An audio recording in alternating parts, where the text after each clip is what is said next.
Okay, I hope everyone enjoyed the tour. This is just our little presentation on the oral history program and some kind of best practices.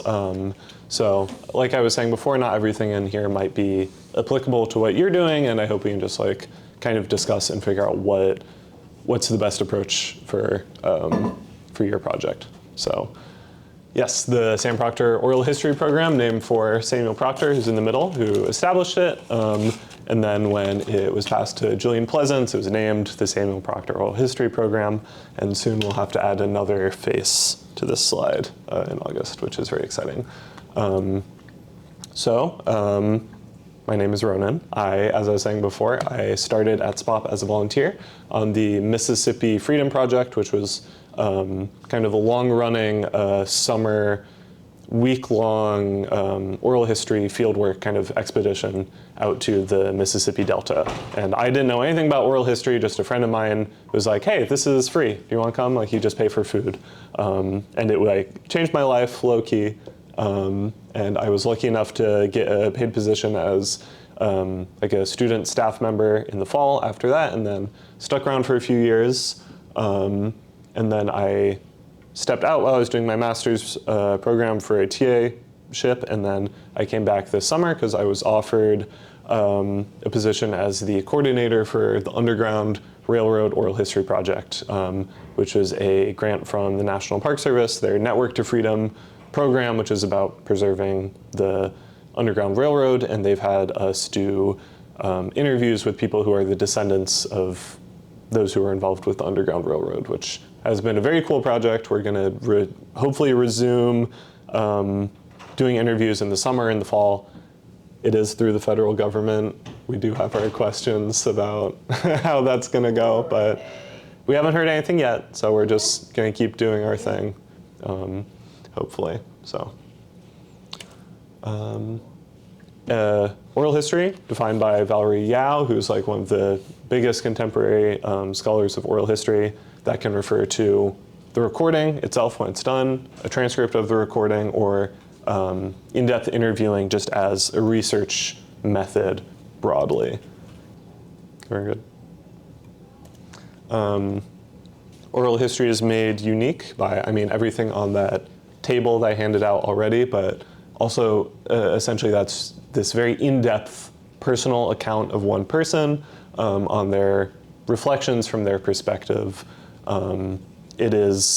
The intent is not for something objective. It is like a subjective reflection of their experience that includes how they remember things, and those memories might not match up entirely to like what happened in a strict historical sense, but that's what's interesting and valuable about it. It is that one person's subjective experience. And it can cover their entire life. It can be very, very broad, depending on how long you want to talk, but it can also cover like the most minute, singular moments of a person's life, because once you get them talking, then they'll remember, the smell or the sights or this or that about growing up or a certain experience in their life. So it's really unique, and that can be very, very broad, but also very, very narrow and specific.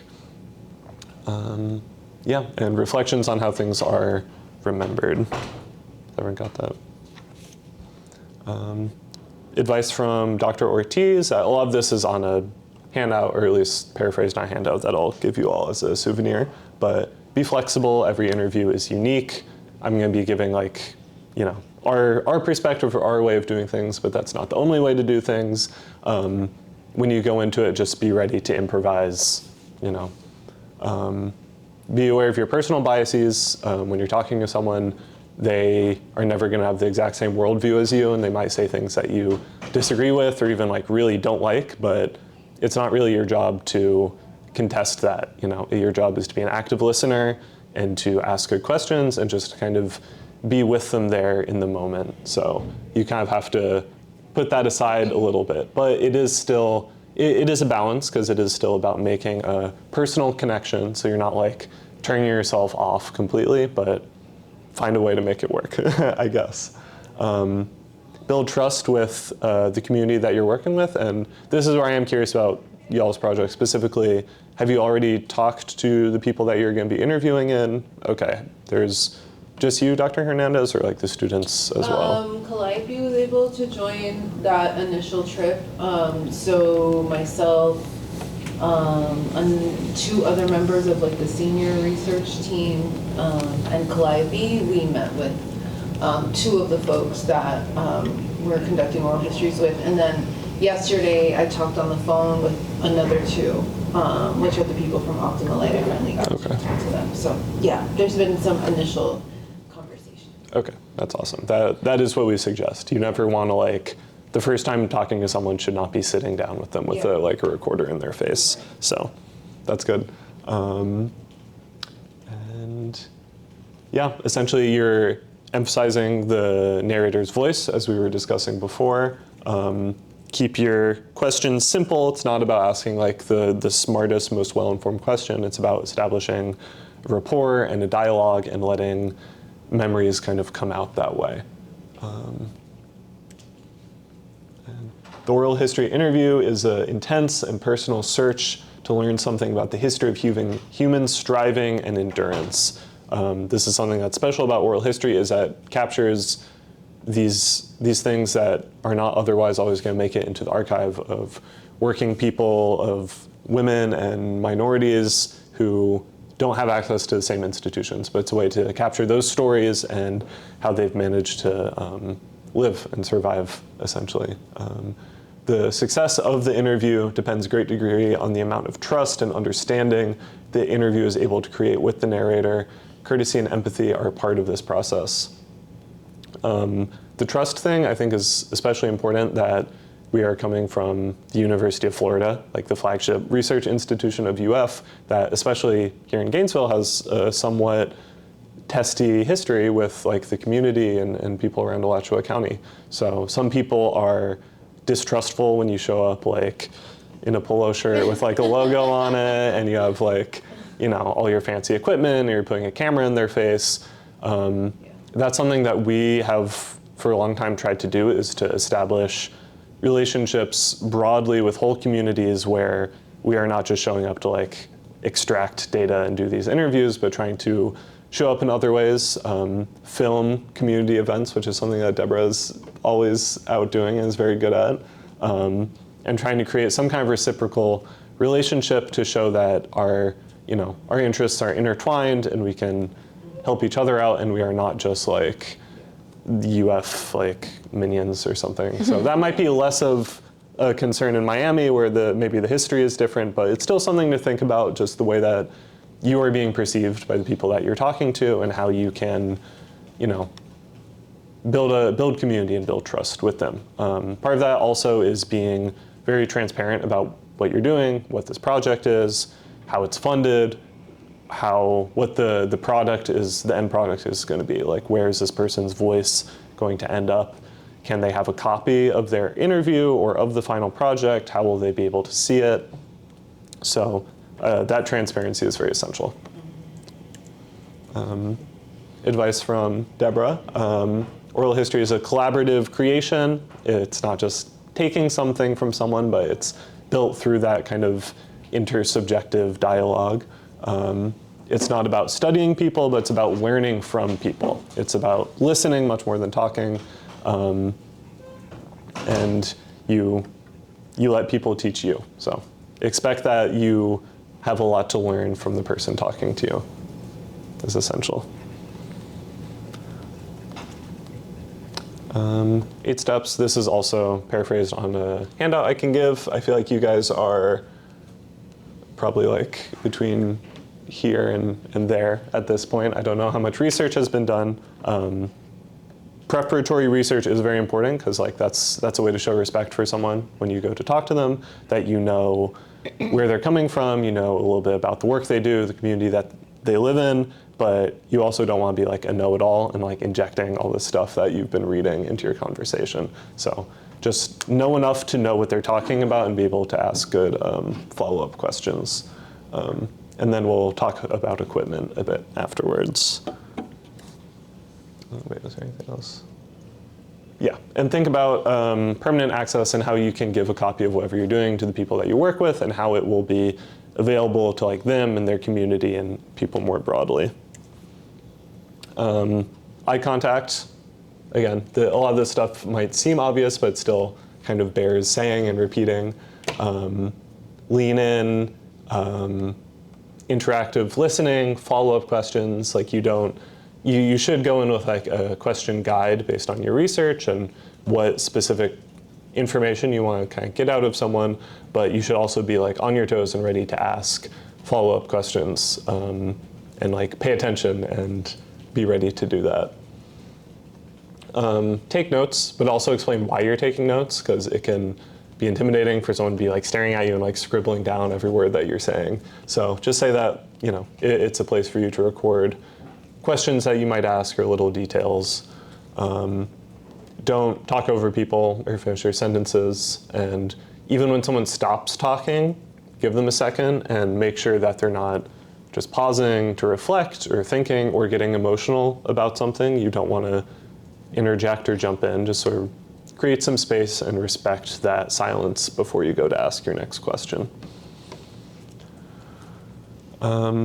Keep your questions open-ended and broad. Ask people, you know, how they felt about something or what happened in their life. I sent out an interview guide that probably would be helpful on this if everyone had seen that already. But you don't want to ask questions that really narrow what a person can say, or like a yes or no question is not really conducive to dialogue. If someone says something that you know what they're talking about already, but it's kind of specific and the people listening might not know, it's good still to ask someone to explain what they mean. Again, even if you know, it's just worth having them do that. And similar to that, having people spell out terms, including their name for the record, or terms that people might not be familiar with. This is more the case if you're planning on transcribing an interview. It can be very helpful for the transcriber to have terms spelled out. And avoid putting your own experiences and details from your life into the interview. That's for like beforehand. That's a conversation you can have before, after, or on the phone or something, but not while the camera is rolling or the recording is going. We've talked about this a little bit already. So is there anything like a question guide or like a broad outline of what you all want to be asking yet? No, not yet. I really wanted to have this workshop first. But I do know, for example, we will be using a lot of the questions that you all already used about like where did you grow up and what was, you know, like I do want that that biographical conversation. But then we do want to ask questions like, how did you get into, you know, doing nails? And, you know, just thinking more about a range of questions that touch on both their personal life, but then their work as a nail technician. So over the next few weeks, we'll be working on that together. Okay, awesome. Yeah, and I hope some of this has been done already on the field and who you're talking to, and all of these things. And that last one's very important. People, a lot of the time, they're conditioned to not really think of their own experience as that important. So it's important to insist that someone's life is important and it is worth recording and worth archiving for future generations. So be ready for them to ask that and try and have something in the can ready to go when they do. Yeah, overview of the whole process. That gets back to the transparency thing. Just make sure people know what you're there for, what's going to happen to their interview. We can talk about our Creative Commons license a little bit after this. Eye contact, follow-up questions. On follow-up questions, it is kind of a balance when someone refers to something that might be difficult, and if this is like your first or second time meeting someone, it can be hard to ask about that. But I was just thinking about an interview that we did in Mississippi on one of these fieldwork trips of this woman, Rickety Jones, who lived in Chicago in like the 60s and was in like the Congress of Racial Equality, Student Nonviolent Coordinating Committee, the Black Panthers, and the Nation of Islam. Like she had like done everything, and like she knew Fred Hampton before he was killed. And then she mentioned that her first husband was killed by the police or the FBI for involvement in the Black Panthers, and that like we had 3 people who were doing this interview, and it kind of shocked all of us and took us by surprise, and no one asked for more information on that because it was something difficult and something surprising, and we were kind of uncomfortable and just sort of moved on. But I really wish I could have gone back and said, like, you know, you don't have to talk about this if you don't want to, but if you would like to, we'd really like to hear more about that and how that happened. So you do have to kind of get a feel for people and when maybe they don't want to talk about something. But if this is your one chance to do it, you know, it's worth asking a lot of the time. But that helps. It helps to have built rapport beforehand because people will be more open and more willing to share if you have a good relationship already. I have a question. It seems like in that situation, maybe it wasn't just you. Yeah. So we are a team and we will be together when some of these interviews are being conducted. So do you have specific guidance for how best to conduct interviews when you have several interviewers present? Yeah.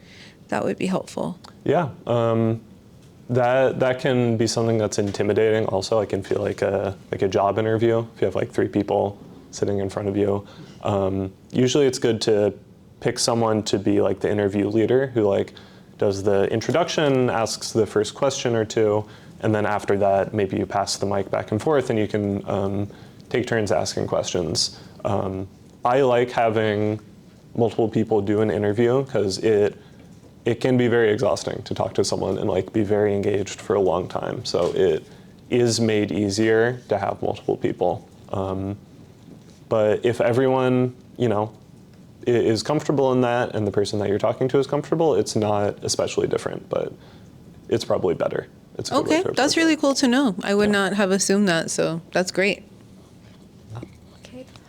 My question's a bit more hypothetical and isn't necessarily relevant to our project because the people we will be interviewing would want to, like, I'm guessing they wouldn't want to be anonymous. But in the scenario that you are interviewing someone and you are taking an oral history from someone that doesn't want their identity to be known, then how would you go about that interview? Would there be anything you're doing differently in order to take that oral history? Yeah, that's a good question. We don't really do anonymous interviews because when you have to anonymize an interview and go back through it, it's very labor intensive. Oral history does not have lawyer-client privilege. Like an oral history interview can be subpoenaed by the government and taken, and we can't stop that. So we, you know, that's something that you should tell people ahead of time, maybe that this is open and public and that they shouldn't say something that they don't want people to hear. If someone says, hey, just turn the mic off for a second, do it, you know, if they just want to say something off the record, and then don't turn it back on until they're ready for that. That does happen sometimes. Okay. Oh yeah, go ahead. Sorry, I didn't mean to interrupt you. You can continue. I was going to mention something related but different, so if you have a follow-up. So then how would you take oral history from, like, patients that would need confidentiality? Like, it's just a hypothetical, because I would be curious to see how we could, you know, interview. I don't think I'm really equipped to answer that question. I think there are people who are and can talk about like HIPAA, and everyone's curious. I'll actually pass these out. So these are our Creative Commons license. This is what we have people sign. It is our way of avoiding the IRB, the Institutional Review Board. So we don't have to go through the process that's associated with that. This just says that an interview that's conducted is in the public domain, and it's kind of free for anyone to listen to or use or modify. And we can give a bunch more copies of this if that's what you need for this, or if you have a different method. Yeah, I would love a copy of this. We would love to. Yeah, I can send it over email as well. Cool. Thank you. That would be very helpful. So it stipulates that basically if anyone wants to make money off of the interview or how it's being used, I don't know if you're going to charge people for this movie, but that's an agreement that you need to make with the narrator, you know. And if someone down the line wants to use one of these interviews, like in a book or something that they're going to sell, it's on them to contact the interviewer and try and come to some kind of arrangement. So it's very broad and can lead to headaches for other people down the line, but it makes our lives much easier to have a very simple form that people can sign and understand pretty well. And it helps that you understand it also, so you can explain it to people and what it means. Okay. Can you, I'm sorry, repeat the last part? Like if for example, we definitely plan to screen this film publicly for free, but let's just say randomly in some universe, we're able to, put the film on like Tubi or Hulu or something. Then this license is for non-commercial only. Yeah, non-commercial. And so would it be advisable then to have like a modified version of this that would include already a stipulation for potential? Yeah, this would not cover that. I do not have a legal expertise on this, so I think you need to talk to someone else about how that would work. But this would not cover that. Or just maybe have the conversation about like, we don't expect that to happen. If it happens, like you said, like we would get back in touch with you and figure that out. Yeah, to the best of your ability. Okay. On the point of like anonymity and safety stuff, I think another big reason to like be transparent and say that this is publicly accessible is if people are talking about where they're from, and they might talk about like their immigration status. That's something to be thinking about, and you can mention that, and that's something we've been thinking about a lot in the office of, is that something people have mentioned in old interviews that are still public, and if that's something we need to be worried about. So maybe that could be something to talk to people about before you start filming, if that's something they want to share or keep to themselves. Yeah, and like on the part of interviewers, if you're collecting an interview and you've explained all of this, and let's say somebody still shares some experiences that you feel still could put them in some kind of compromised situation, is it ethical to maybe be like, we're not going to archive this one? Like, have you had those moments where you make that call, or is it fully up to the narrator? What do you do in those situations? Fully up to the narrator. Okay. Okay. Yeah, if they want something taken down or redacted, we do that. I don't know if we have done that, like preempted that before. Like this shouldn't be shared. I don't think we've done that. Okay. Is that true, Deborah? That is true. Okay. Thank you. This is kind of the conversation we were just having. Be aware of what it means to someone to be kind of sharing their story and sharing it with you. Like, it's a huge responsibility that someone's entrusting you with that, so keep that in mind. Encourage people to speak naturally or speak how they're comfortable speaking. When you put a camera in front of someone, they might feel that they need to talk in a certain way or come off in a certain way, but you want people to be comfortable and talk in a way that works for them. Don't disagree or argue or debate. If someone like contradicts themselves, you can be like, oh, I'm just a little confused about this or that. That's okay, but you don't want to like push back on the facts of something because it's someone's story, Right. Keep your questions open-ended and make room for silence. And yeah, we were kind of going over all this already. Be able to answer questions that people might have about the whole process, about the Creative Commons license, or what is going to happen to their interview afterwards. Try and get them a copy of your recording. People can really appreciate that. They can decline to answer questions. It's not an interrogation. Make sure they know that, like they can pass on answering something. They can have portions or the whole thing redacted if they want. I think it's maybe a little bit more complicated for making a movie, because when something is in there and it's out there, so I guess just exercise extra discretion with people and make sure they're comfortable with what they're putting in, and to restrict how it's used. Your obligations are to make it as high quality as possible, and that'll come back up when we're talking about our equipment. try and get clarifications. It can be difficult to like interrupt someone, but maybe when they're done talking, you can be like, oh, you mentioned you grew up in this city. What country is that in, or what province, or whatever, just to make that clear. Make people feel safe and comfortable. Explain the outcomes and the procedures and your goals for the project. Yeah, and if you're quoting or paraphrasing from someone further down the line, you want to like be authentic to what they were saying. You never want to misrepresent someone. That has more to do with like an academic work or a paper or a book or something. And try and preserve and protect the interview. That's more our job when it goes up on the UF's archive. Oh, speaking of which, I can go through this quickly since it's not really why you all are here, but if you want to listen to all these interviews that we have, there's kind of two ways to do that. I'll say first, if you want to see what we have a directory on our website that has a list of almost every project that we have, and they're split by theme, which can be very helpful. But you can't listen to them on, this is just our UF website, UFO. But if you actually want to listen, you should go to the UF Digital Collections, which is through the library, just UFDC. UF has, or the oral history program has like a sub collection, and in that you can put in the code or the name of someone or a topic or a term, because if an interview is transcribed, then you can like search for terms in the transcription, but most are not transcribed. So it helps to know the name or the code so you know what you're looking for. And there are videos and just audio recordings and just transcripts for some of the older recordings that have not been digitized.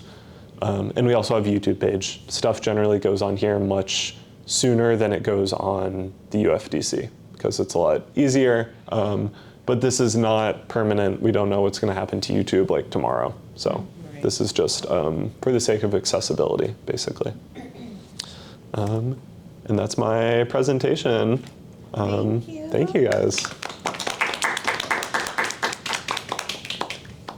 Any more questions?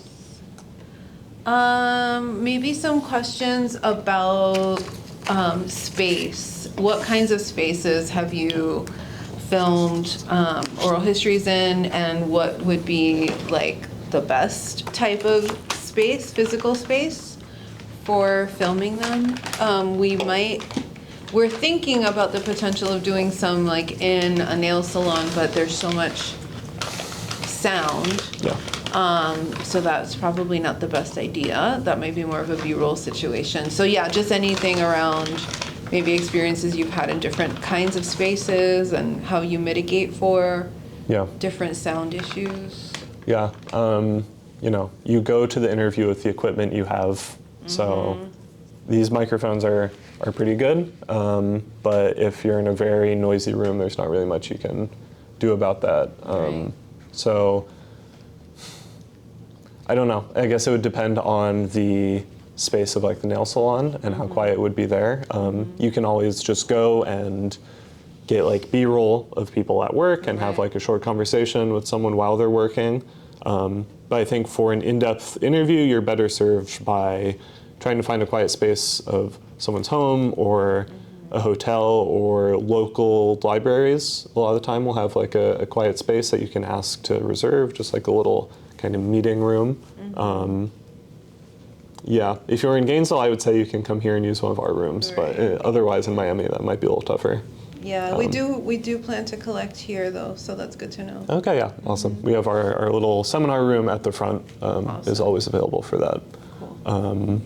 And I don't know what the closest university would be in Miami, but they might also have space that you could use. That could be worth asking. Yeah. Yeah. Thank you.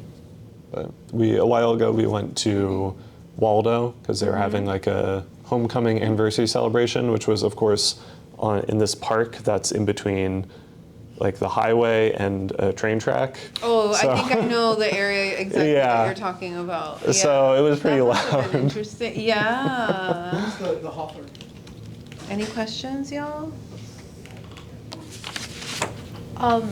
Do you think that it would be best for the person you're taking the oral history from to choose the environment that they'd be most comfortable with in terms of delivering their testimony? Or do you think that that should be something that the person doing the interview should? I think you can give people some options. Okay. If you have some options available, it is good to see what someone would be most comfortable with if they have some choices. And maybe the first time they are most comfortable meeting in the salon and doing it there, but then maybe if they're like, oh, I have more to say, we can do like a follow-up, you can do it elsewhere. Yeah, I have one participant who's very shy. She's older. She's actually one of the women who first opened like the first nail salon in Miami that really did like the very intricate, elaborate nail art, and she seems super, super shy. So I think she definitely wants to meet at the salon first, and then we'll see. Yeah. See what kind of relationship that you can build with someone. Remember to hit record. Yeah. Yes. Super awkward. It happens. Until it happens to you. It happened. Yeah, no, for sure. It happened to me. I can totally see it happen to me. Totally. I could totally see that. So yeah. That's a nice thing about working as a team. We can like have like a designated like double checker. Yes. This is what you do. Yeah, no, for sure. We have a whole team. I have 2 filmmakers who are working with us, and then in addition to them, there's 2 more students coming. So we're a whole crew. So do they have their own equipment or? I'm actually meeting with Elena Guzman is her name, the filmmaker, to get a better handle because she's bringing a lot of her equipment, but we might need some equipment if it's available from y'all. But yeah, and we also will probably be renting an additional camera. So we're trying to just get a handle around all of that because we're getting there the first week of May. That's tomorrow. So Oh wow. yeah, so we need to figure that all out. We'll nail that all down now. But yeah, it would be helpful to also see what you use, and if we are able to use it, that would be great. And if not, I can find whatever version of that I can get my hands on. Yeah. Okay. Well, we have some of our stuff out, so we can Let's talk check about it. Yeah. The deal is with using our equipment is that then it goes to our archive. So I don't know if that was the plan, is that it would be archived with UF, but if you use our stuff and you get them to fill out the Creative Commons, then it will be put up on the UFDC. Beautiful. Yeah, absolutely. And one exciting thing is that I've connected with History Miami Museum, and they have a project called Miami Stories, and they've agreed to screen this film, and at the screening they're going to have their Miami Stories is like a booth, an oral history collection booth that they take around town, but they're going to have it up at the film screening to collect people's oral histories about nails, like of the people who come to see the film. So then those would be archived over there. So like it's really cool to see like all these different little places where these oral histories might end up. But yeah, we would love to have them archived. Yeah. I think that's a big part of the buy-in too for our narrators, right? It's part of the historical record. That's a big part of it for us too. Yeah. Okay.